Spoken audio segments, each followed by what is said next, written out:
Estás en la cama, miras al techo o a tu pareja durmiendo al lado y te preguntas, ¿hace cuánto que no tenemos sexo? ¿Una semana? ¿Un mes? ¿Es normal? Si alguna vez has buscado en Google cuántas veces a la semana debe tener sexo una pareja feliz, este vídeo es para ti. Nos han vendido la idea de que la frecuencia sexual es el termómetro definitivo del amor, que si no lo hacéis X veces a la semana, la relación está muerta, y eso genera una ansiedad terrible. Hoy voy a desmontar ese mito con ciencia, psicología y realidad. Te voy a explicar por qué contar los días en el calendario puede ser lo que realmente está matando tu libido, y qué es lo único que importa de verdad. Vamos a sacar los números del medio rápidamente.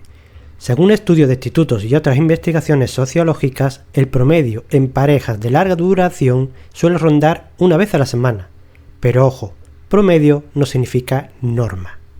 El problema es que comparamos nuestra realidad del martes por la noche, cansado del trabajo y con estrés, con la realidad de Instagram de otras parejas. Existe algo llamado la fase de luna de miel. Dura entre 6 meses y 2 años. Aquí la dopamina está por las nubes y el sexo es frecuente y espontáneo. Pero cuando esa fase pasa, entramos en la fase del apego seguro. Aquí la frecuencia baja naturalmente. Y eso no significa que no haya amor. Significa que la relación ha evolucionado. Un estudio de 2015 publicado en Societal Psychology and Personality Science encontró que la felicidad aumenta con la frecuencia sexual. Sí, pero solo hasta una vez a la semana. Después de eso, tener más sexo no aseguraba significativamente la felicidad reportada. Es decir, la diferencia entre 0 y 1 es gigante. La diferencia entre 3 y 5 no tanto. Aquí es donde aportamos valor real. Si sientes que tú o tu pareja nunca tenéis ganas, probablemente no sea falta de amor, sino una diferencia en el tipo de deseo. La educación sexual tradicional nos enseñó que el deseo es como hambre. Te entra de la nada y tienes que comer. Eso es deseo espontáneo. Es común al principio de la relación y más prevalente estadísticamente en hombres, aunque no exclusivo. Pero la mayoría de las mujeres y muchos hombres en relaciones largas experimentan deseo reactivo.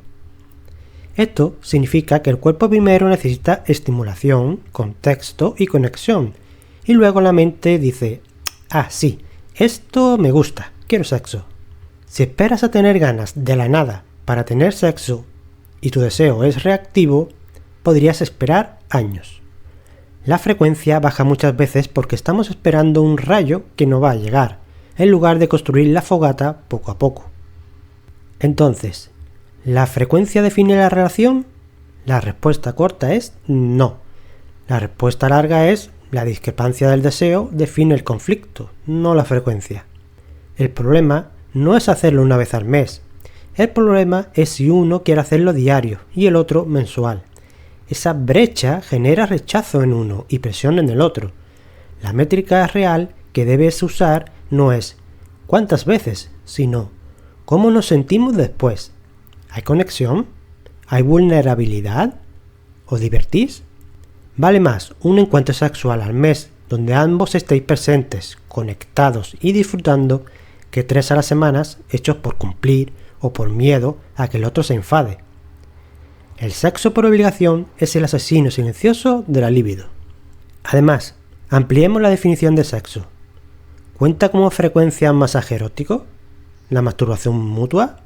¿El sexting? Si solo cuentas la penetración como sexo válido, estás jugando un juego que está diseñado para hacerte perder. Quiero que te lleves algo útil hoy. Olvida el calendario. Te propongo el cheque de intimidad. Esta semana no te preguntes cuándo vais a tener sexo. Pregúntate, ¿cuándo fue la última vez que nos besamos apasionadamente sin intención de ir a la cama? ¿Cuándo fue la última vez que compartimos una fantasía o un deseo sin juzgarnos? Prioriza la intimidad no sexual. Paradójicamente, eso suele reactivar el deseo sexual mucho más rápido que agendar un polvo rápido el sábado por la noche. Ahora quiero leerte a ti. En los comentarios, dime, ¿crees que la presión social por la frecuencia ha afectado tu relación alguna vez? Os leo abajo. Si este vídeo te ha dado un poco de paz mental, Dale al like para que el algoritmo se lo enseñe a más personas que necesitan quitarse esa culpa de encima. Suscríbete para más educación sexual sin tabúes y nos vemos en el próximo vídeo.